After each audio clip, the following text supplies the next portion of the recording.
Hello everyone, welcome back to my YouTube channel. तो बच्चों, आज की जो वीडियो है वो है क्लास 12 के चैप्टर 1 का पार्ट 5।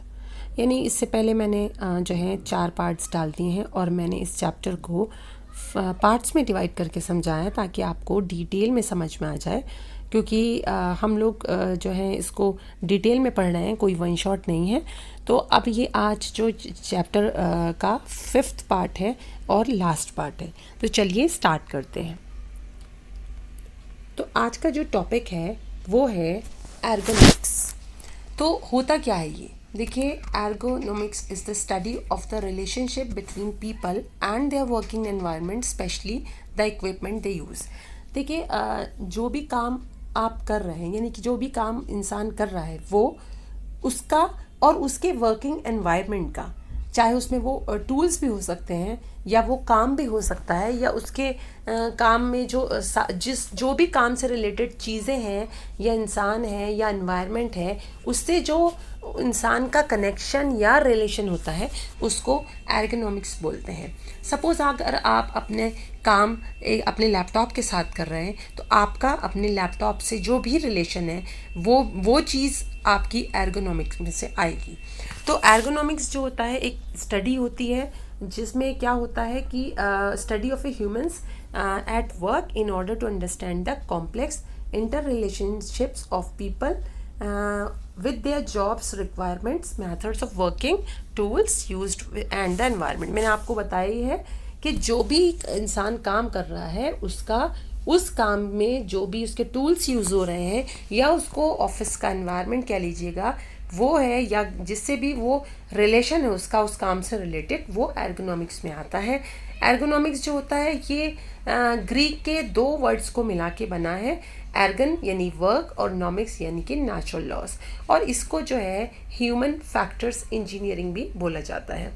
तो एर्गोनॉमिक्स जो होता है उसमें उसका बहुत फ़ायदा होता है। देखिए, जो पहले ऐसा है कि काम इंसान हाथ से कर रहा है, तो जब कोई इंसान हाथ से ही काम करता रहता है तो उसमें उसकी एनर्जी भी ज़्यादा लगती है, उसमें उसकी हेल्थ इश्यूज़ भी हो सकते हैं, और भी समय भी बहुत लगता है।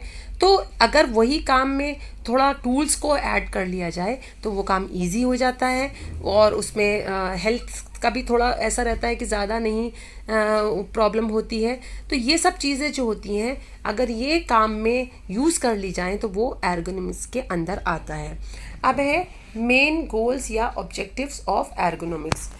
तो उसका जो मेन गोल्स और ऑब्जेक्टिव्स हैं एर्गोनॉमिक्स के यही है कि to adjust the work environment to the worker, कि जो भी कोई काम कर रहा है उस वर्कर के लिए वर्क एनवायरनमेंट को सही करना, एडजस्ट करना, by creating working conditions that are not hazardous to the human health. और ऐसी कंडीशन क्रिएट करना काम करने वाले के लिए, वर्कर के लिए, कि जो कि क्या हो, सेहत के लिए सही हो, मतलब उसको नुकसान ना दे, are acceptable to the workers, और जो वर्कर्स को भी एक्सेप्टेबल हो, and work and worse are optimal for work output and productivity.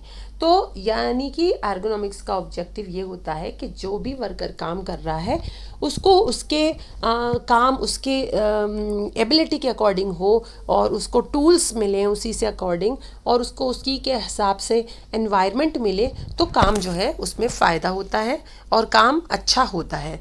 तो उसके बाद आता है कि important aspects considered by ergonomist are. अब जो एर्गोनॉमिस्ट होते हैं जो ये चीज़ क्रिएट करते हैं उनके इम्पॉर्टेंट एस्पेक्ट्स क्या होते हैं? एक होता है वर्कर कैपेसिटी, दूसरा होता है टास्क डिमांड्स, और तीसरा होता है द वर्क एनवायरनमेंट। तो वर्कर कैपेसिटी में यह है कि देखा जाएगा कि वर्कर की जो काम है उसके ऊपर उसका साइकोलॉजिकली या फिज़िकली कितना इफ़ेक्ट पड़ रहा है। टास्क डिमांड में ये होता है कि कितना ड्यूरेशन का काम है, वो कर भी पाएंगे नहीं, कितनी फोर्स लगेगी, कैसा उनका पोस्चर होगा। सपोज़ जैसे किसी का काम जो है वो लैपटॉप या कंप्यूटर पे बैठने का ज़्यादा है, तो उनको क्या होता है, उनको कमर की प्रॉब्लम हो जाती है कुर्सी पे बैठे बैठे। तो एर्गोनॉमिक्स में क्या होगा कि इस तरीके से टूल्स प्रोवाइड किए जाएँ, इस तरीके से जैसे चेयर प्रोवाइड की जाए ऑफिस में या कहीं भी, कि जो बैठने वाला है उसकी कमर में प्रॉब्लम ना हो। तो और इसके अलावा है द वर्क एनवायरनमेंट, जैसे कि एनवायरनमेंट में यह है कि जो भी काम कर रहे हैं आप, मशीनरी यूज़ कर रहे हैं, उसकी नॉइज़ का कोई चीज़ है, उसकी ह्यूमिडिटी हो रही है या लाइट कैसी है, ये सब चीज़ें वर्क एनवायरनमेंट में आती हैं। तो the science of ergonomics is based on the following 4 pillars. अगर एर्गोनॉमिक्स की साइंस की बात करें तो 4 पिलर होते हैं उसके। एक होता है एंथ्रोपोमेट्री, और दूसरा होता है फिजियोलॉजी, तीसरा होता है बायोमैकेनिक्स, और चौथा होता है industrial psychology. Need for ergonomics. अब एर्गोनॉमिक्स की क्यों ज़रूरत है? तो एर्गोनॉमिक्स जो होता है it supports the health and safety of workers. अब इसमें क्या होता है कि इससे वर्कर्स की सेफ्टी भी रहती है और हेल्थ भी बनी रहती है। कैसे? By reducing number and severity of work place injuries. कि एक तो ये है कि जो वर्क प्लेस होते हैं वहाँ पे जैसे अगर कोई फैक्ट्री में काम कर रहे हैं तो उसमें इंजरीज़ के भी चांसेस रहते हैं, तो उनकी जो इंजरीज़ है उसको कम करना, उनकी सिवियरिटी को कम करना, ज़्यादा अगर हो रही हैं तो उन, और दूसरा ये है reducing possibility of accidents due to the human error. बहुत सी बार ऐसा होता है कि लोगों के काम करने से गलतियां हो जाती हैं जिसकी वजह से वहाँ पे कुछ एक्सीडेंट या इस तरह की चीज़ होने के चांसेस रहते हैं, तो वो चीज़ कम करना होता है जिसकी वजह से लोगों की हेल्थ और सेफ्टी जो वर्कर्स होते हैं वो बनी रहती है। दूसरा है इट इम्प्रूव्स जॉब इफ़ेक्टिवनेस। अब ये एर्गोनॉमिक्स जो की ज़रूरत इसलिए भी है क्योंकि ये जॉब इफ़ेक्टिवनेस को इम्प्रूव करता है। कैसे? एक तो ये कि इंक्रीजिंग प्रोडक्टिविटी एंड एफिशिएंसी। जब आप किसी भी काम में मशीनरी का यूज़ कर लेते हैं तो एक क्या होता है कि वो प्रोडक्टिविटी बढ़ जाती है और एक एफिशिएंसी हो जाती है। दूसरा है रिड्यूसिंग एरर्स, गलतियाँ भी कम होती हैं। एलिमिनेटिंग और रिड्यूसिंग चांस ऑफ इंजरीज, और जो इंजरीज होती हैं ह्यूमन एरर की वजह से वो भी कम होती हैं। फिर है एर्गोनॉमिक्स, तीसरा है फिर है कि ergonomics is an effective productivity tool that addresses matters related to. तो इसमें क्या होता है कि इफेक्टिव प्रोडक्टिविटी हो जाती है टूल की, तो वो किससे, जैसे इसमें वर्क प्लेस रिलेटेड काम होता है, इक्विपमेंट डिज़ाइन होते हैं, इन्वायरमेंट होता है, टास्क डिज़ाइन होते हैं, डिज़ाइन ऑफ वर्क मेथड होता है, फैसिलिटीज़ होती है। ये सब जो है एर्गोनॉमिक्स के अंदर आता है जिससे कि ये फैसिलिटी हो जाती हैं। फिर है improving job effectiveness by providing comfortable working condition. अच्छा, कंफर्टेबल वर्किंग कंडीशन ये है कि जब आप कहीं जॉब करना शुरू करते हो तो आपका दिल भी उसी जॉब में लगता है जहाँ पे आपको आपके अकॉर्डिंग एनवायरनमेंट मिले, जहाँ पे आपको सब चीज़ें फैसिलिटेट किए जाएं, तो इसीलिए फिर जॉब की इफेक्टिवनेस रहती है। फिर है बेनिफिट्स ऑफ एर्गोनॉमिक्स। क्या लाभ होते हैं एर्गोनॉमिक्स के? ये तो एर्गोनॉमिक्स से क्या होता है कि reduces risk of injury and accident. तो एक तो इंजरी और एक्सीडेंट का रिस्क कम हो जाता है। फिर दूसरा है प्रोडक्टिविटी बढ़ती है। तीसरा है जो मिस्टेक्स होती हैं वो बार बार काम करने में वो कम होती हैं। चौथा है एफिशिएंसी बढ़ती है। और पांचवा है कि जो जैसे लोग काम कर रहे हैं वो बीमार हो जाते हैं तो वो फिर अपने काम में एब्सेंट भी रहते हैं, और स्ट्रेस में, एक्सीडेंट, इस चीज़ में भी कम एब्सेंट रहते हैं। तो वो काम अगर मशीनरी के भी थ्रू हो रहा है या वैसे हो रहा है तो उसमें ये चीज़ भी एडजस्ट हो जाती है। इम्प्रूव्स मोरल ऑफ वर्कर्स, और वर्कर्स का मोरल भी बढ़ जाता है। तो these were the benefits of ergonomics. अब इसका एक एग्जाम्पल अगर मैं आपको समझाऊंगी तो आपको और अच्छे से समझ आ जाएगा। देखिए, एक an example to the importance of ergonomics can be illustrated with a simple example. जैसे क्या है कि doing office work while sitting on a chair which is not designed according to the ergonomic safety specifications can cause back pain. According to the ergonomic principle, the chair height and stand should be adjustable to the user's height and body measurement. The number of chair legs should be suitable to its size to avoid falling. तो sorry, तो क्या होता है कि अगर office में काम करने वाला जिस चेयर पे बैठा है, अगर वो चेयर जो है वो एर्गोनॉमिक्स सेफ्टी स्पेसिफिकेशन के अकॉर्डिंग डिज़ाइन नहीं की गई है तो क्या होता है कि उससे बैक पेन होने के चांसेस रहते हैं। लेकिन अगर एर्गोनॉमिक्स प्रिंसिपल के अकॉर्डिंग चेयर बनी है जिसमें कि चेयर को उसकी हाइट जो है वो एडजस्ट कर सकते हैं, अगर कोई लंबे कद का है तो वो अपने हिसाब से एडजस्ट करेगा बैठने में, कोई छोटे कद का है तो उसके हिसाब से करेगा। फिर क्या होता है कि चेयर की जो लेग्स होती हैं वो भी इस तरीके की बनाई जाए बनाई जाती हैं कि ताकि वो चेयर गिरे ना वजन से, डिसबैलेंस ना हो। तो ये सब क्या आ रहा है, एर्गोनॉमिक्स प्रिंसिपल्स के अंदर आता है। तो जब काम अगर एर्गोनॉमिक प्रिंसिपल्स के अकॉर्डिंग किया जाता है तो वो काम क्या होता है, बहुत इफ़ेक्टिव होता है, वर्कर्स को भी उससे बहुत फ़ायदा होता है। ये सब जो है आप समझ गए होंगे एक एग्जाम्पल से इससे। तो the main focus of ergonomic intervention and solution should be on productivity and it's improvement, reducing unnecessary or awkward posture. Exertion reduces the time taken to complete a task, improves productivity. तो जो ergonomics का main focus है वो क्या है कि एक तो प्रोडक्टिविटी हो, एक इम्प्रूवमेंट हो जाए, जो गलतियां हो रही हैं वो रिड्यूस हो जाएं, उसके अलावा जो काम ज़्यादा समय ले रहा है वो कम समय लेने लगे, और प्रोडक्टिविटी और इम्प्रूव हो, एम्प्लॉयज़ की भी जो कंडीशन है वो भी अच्छी होगी और उनको जो है एक वर्किंग एनवायरनमेंट अच्छा मिलेगा। अब आता है, अभी हमने एर्गोनॉमिक्स पढ़ा, ठीक है, अब हम पढ़ेंगे एंट्रीप्रेन्योरशिप। तो एंट्रीप्रेन्योरशिप से पहले मैं एंट्रीप्रेन्योर क्या होता है वो सुनिए। देखिए, जब कोई इंसान, एन इंडिविजुअल पर्सन कोई काम शुरू करता है, कोई बिजनेस शुरू कर रहा है, ठीक है, उसमें वो अपना पूरा पैसा भी लगा रहा है, अपनी एनर्जी लगा रहा है, अपनी सोच लगा रहा है और उसके अलावा अपना सब कुछ लगा रहा है। तो वो उससे उसको मतलब फ़ायदा भी हो सकता है, उससे उसको नुकसान भी हो सकता है। तो जो अपना सब कुछ एक बिज़नेस स्टार्ट कर रहा है, अपना पैसा लगा रहा है, अपना जो भी उसके पास सब कुछ है, उसकी एबिलिटी है, उसके अंदर जो क्वालिटीज़ हैं, उसके अंदर जो एजुकेशन है, वो सब चीज़ अपनी उसमें लगा रहा है और उसको फ़ायदा भी हो रहा है। तो ये होती है एंट्रप्रेन्योर। अब एंट्रप्रेन्योरशिप क्या होती है कि जो ये एक वे होता है, जो एक ये एक्ट होता है बिजनेस करने का तरीका, वो होता है entrepreneurship. Is the act of creating a new and innovative enterprise and product और सर्विस। जब भी कोई काम शुरू करता है, बिजनेस शुरू करता है, तो वो एक नए तरीके से शुरू करता है, वो इनोवेशन होता है, उसमें काम को और अच्छे तरीके से करना है, उसको और इम्प्रूव करना है। तो वो एंटरप्रेन्योरशिप का जो ये रास्ता होता है वो होता है। फिर है now it is entrepreneurship offers exciting career possibilities. Innovative entrepreneurship is challenging, stimulating and highly rewarding as an avenue for building satisfying careers. तो आज की डेट में एंटरप्रेन्योरशिप जो है वो उसने बहुत से एक्साइटिंग करियर पॉसिबिलिटीज़ ऑफ़र की हैं और बहुत से इनोवेटिव एंटरप्रेन्योरशिप हैं और जो बहुत से चैलेंजिंग वर्क हो रहे हैं, एक दूसरे के साथ कंपटीशन है। तो ये सब चीज़ें जो होती हैं इससे और ज़्यादा डेवलपमेंट हो रहा है, रिवार्डिंग एन एवेन्यू और सेटिस्फाइंग करियर। तो एंटरप्रेन्योर और एंटरप्रेन्योरशिप आपको समझ आ गया। उसके बाद है द फंक्शंस ऑफ एंटरप्रेन्योर्स। जो एंटरप्रेन्योर्स मैंने आपको बताया था, एन इंडिविजुअल्स पर्सन जो अपना काम शुरू करते हैं, अपना पैसा लगाते हैं, अपना टाइम देते हैं और अगर उन्हें फ़ायदा होता है तो उसका फ़ायदा भी उठाते हैं, एक सक्सेसफुल बिजनेसमैन भी बन जाते हैं। तो उनके फंक्शन क्या होते हैं, is to change the pattern of a production और design of innovation, invention, adopting new technological method और मॉडिफिकेशन फॉर प्रोड्यूसिंग और reproducing an old one in a new वे।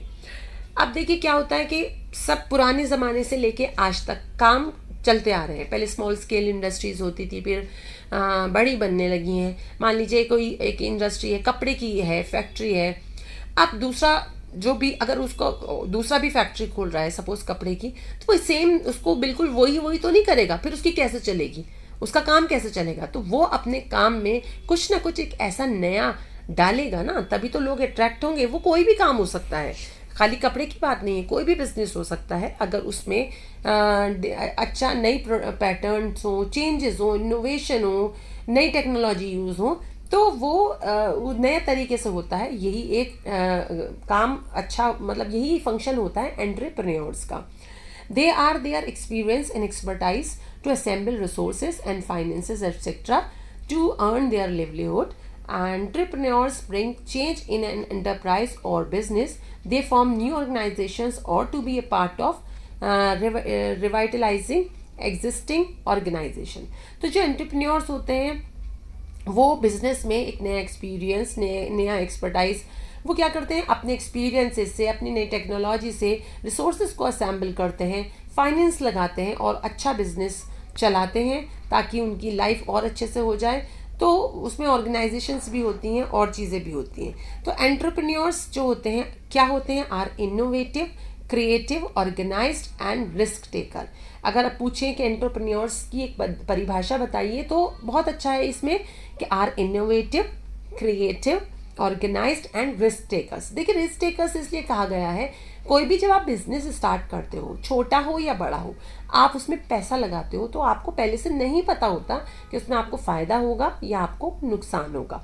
तो एक आप रिस्क ले रहे हो सकता है आपका पैसा पूरा डूब जाए, हो सकता है आपको उसका डबल मिल जाए। तो इसलिए एंटरप्रेन्योर्स जो होते हैं वो इनोवेटिव होते हैं, क्रिएटिव होते हैं, ऑर्गेनाइज्ड होते हैं एंड रिस्क टेकर्स होते हैं। And also take risk for converting noble ideas into reality. और वो जो है रिस्क लेते हैं, जो उनके आइडियाज़ होते हैं उनको रियलिटी में चेंज करने के लिए रिस्क लेते हैं। कुछ नाम हैं एंटरप्रेन्योर्स के, जैसे कि Narayan Murthy, JRD Tata, Dhirubhai Ambani etcetera are example of entrepreneurs with great vision and thought. ये कुछ फेमस हैं लोग जिनकी एक अपना ही अलग विजन है, उन्होंने जो बिज़नेस स्टार्ट किया उसमें पैसा लगाया, उनको फ़ायदा, बहुत फ़ायदा होता गया, नुकसान भी होते रहते हैं लेकिन फ़ायदा इतना होता है कि उसमें दिख नहीं रहे हैं, और बिज़नेस में चलता ही है, अप्स एंड डाउन्स भी चलते हैं। तो ये कुछ नाम थे जो एंटरप्रेन्योर्स के थे। फिर है entrepreneurial activities differ according to the type of organisation being started. अच्छा, काम जो है जो वो होता है, वो उनकी जो एक्टिविटीज़ होती हैं वो उनकी जो भी उन्होंने काम शुरू किया, जो भी उन्होंने ऑर्गेनाइजेशन शुरू की है उसके अकॉर्डिंग ही होता है। Entrepreneurship ranges from small individual projects, micro units to large undertakings. तो काम जो है वो छोटे से स्टार्ट करके बड़े लेवल तक भी होता है। The involvement of the entrepreneur may range from part-time to major undertaking that employ many people. These days many organizations, आज की डेट में बहुत सारे ऐसे ऑर्गेनाइजेशन हैं जैसे कि गवर्नमेंट एजेंसीज हैं, साइंटिफिक इंस्टीट्यूट्स हैं, ऑर्गेनाइजेशंस हैं, फाइनेंशियल इंस्टीट्यूशन हैं जैसे कि बैंक है, जैसे वॉलंटरी ऑर्गेनाइजेशंस हैं।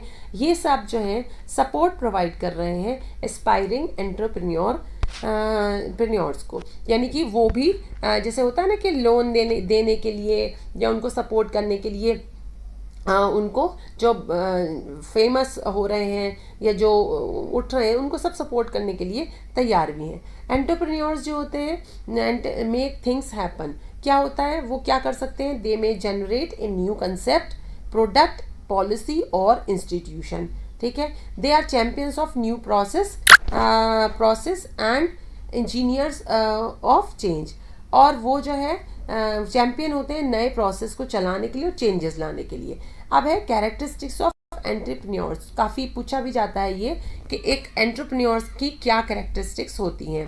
तो successful entrepreneurs should possess some personal attributes that help to take on challenge of an enterprise are। एक तो उनमें क्या होता है, विलिंगनेस टू वर्क, काम करने की बहुत चाह होती है। Knowledge and skills for planning and implementation. कोई भी काम वो ऐसे ही नहीं शुरू कर देते खड़े खड़े, हाँ भाई बिजनेस स्टार्ट हो दिया, ऐसा कुछ नहीं है। बाकायदा उनको प्लानिंग करते हैं, वो अपनी नॉलेज को, अपने स्किल्स को लगा के और फिर उस प्लानिंग को एक सही टाइम पे इम्प्लीमेंट करते हैं, क्योंकि अपना मेहनत का पैसा लगा रहे हैं तो उसको ऐसे तो नहीं ख़राब किया जा सकता। तो पहले प्लानिंग होगी, नॉलेज होगी, जो भी काम शुरू करना है उसकी पूरी नॉलेज ली जाएगी, फिर उसके बाद उसको इम्प्लीमेंट किया जाता है। Skills of management of finance, materials, personal and time. उनको जो एक सक्सेसफुल एंटरप्रेन्योर्स होते हैं उनके पास एक ऐसी स्किल होती है कि कैसे पैसे को कहाँ मैनेज करना है, कहाँ मटेरियल को मैनेज करना है, कैसे टाइम को मैनेज करना है, सब उनके पास स्किल होती है। Having the courage to take calculated risk. अच्छा, एंटरप्रेन्योर्स की ये एक बेस्ट क्वालिटी होती है कि उनको वो रिस्क लेने के लिए तैयार रहते हैं। फिर है ability and preparedness to handle multitasking. कई काम एक साथ करने की भी उनको हैंडल करने की भी उनके अंदर एक एबिलिटी होती है। Ability to learn and acquire necessary skills for the work. और उनमें ये भी होता है कि अगर उन्हें ज़रूरी होता है तो अलग अलग तरह की स्किल्स को भी जो है वो एक्वायर कर लेते हैं काम करने के लिए। सीखने की भी चाह होती है। Ability to deal with difficult situation and find solution. Situations भी बहुत डिफ़िकल्ट आती हैं, बीच बीच में डिसीजंस लेने पड़ते हैं तो वो सॉल्यूशंस बताने पड़ते हैं, वो सब की भी एबिलिटी होती है। Being realistic and not expecting easy solution. और जो एंटरप्रेन्योर्स होते हैं वो हमेशा रियलिस्टिक होते हैं। Ability to cope with challenges, setbacks, failure and losses. जो एंटरप्रेन्योर्स होते हैं उनमें ये भी उनको चैलेंजेस को झेलने की और फेलियर्स को, लॉसेस को, ये सब बर्दाश्त करने की भी उनमें एक एबिलिटी होती है। ये नहीं कि वो पैनिक होगा, भाई हमारा तो नुकसान हो गया, पैसा चला गया, हम तो काम ही बंद कर देते हैं, ऐसा नहीं है। फिर से वो अपनी नॉलेज यूज़ करके करते हैं और अपना जो बिजनेस होता है उसको बचाते हैं।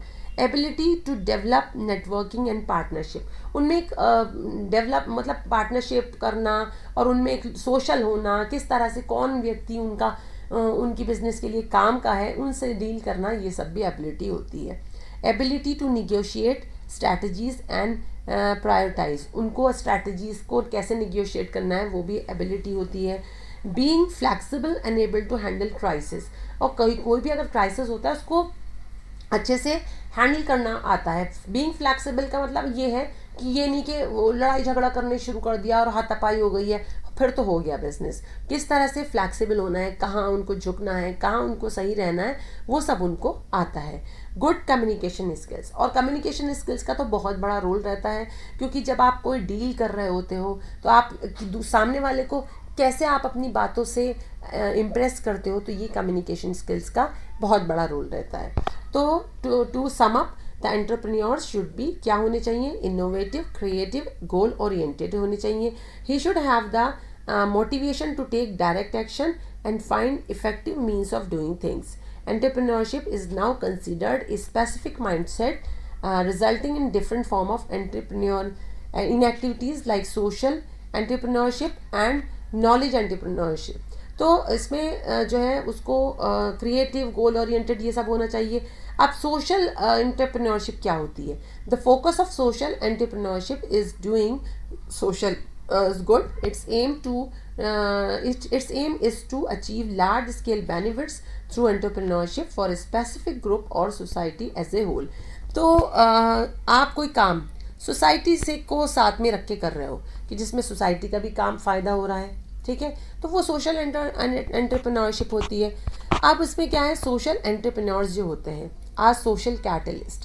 सोशल कैटलिस्ट का मतलब होता है कि सोसाइटी के लिए सोचना, उसके लिए कुछ नया करना, सोसाइटी के लिए कुछ नया करना, कुछ नया क्रिएट करना जिससे सोसाइटी का फ़ायदा हो, ठीक है, इसका इम्प्रूवमेंट हो, वो होते हैं सोशल कैटलिस्ट। तो सोशल एंटरप्रेन्योर्स जो होते हैं वो सोशल कैटलिस्ट होते हैं, जो सोसाइटी के भले के बारे में, उसके इम्प्रूवमेंट के बारे में सोचते हैं।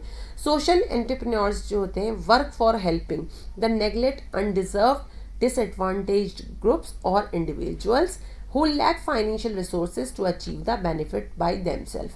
तो सोशल एंटरप्रेन्योर्स का काम होता है उन लोगों की मदद करना जो कि फाइनेंशियली भी वीक होते हैं, अनडिजर्व्ड होते हैं और डिसएडवांटेज ग्रुप्स होते हैं। इन सब फाइनेंशियल रिसोर्स और जिनके पास फाइनेंशियल रिसोर्सेज की कमी होती है तो उनको बेनिफिट प्रोवाइड करना। Social entrepreneurs can stimulate global improvement in their specifically selected areas such as education, healthcare, economic development, environment, arts and other social field। तो सोशल एंटरप्रेन्योर्स में जो है अगर देखा जाए तो एजुकेशन भी आ जाती है, हेल्थ केयर भी आ जाती है और इकोनॉमिक डेवलपमेंट भी आ जाता है, एम्प्लॉयमेंट, एनवायरनमेंट है, आर्ट्स है, ये सब चीज़ें आ जाती हैं। तो success of social entrepreneurship is determined not by material profit but by the social benefit and impact. तो अगर सोशल एंटरप्रेन्योरशिप की सक्सेस की बात करें तो उससे कोई प्रॉफिट नहीं होता है, बल्कि अगर हम देख रहे हैं कि उसमें सोसाइटी पे फ़र्क पड़ रहा है, इम्पैक्ट पड़ रहा है, उसका बेनिफिट हो रहा है, तो वही उसकी सक्सेस होती है। तो दैट्स इट फॉर टुडे।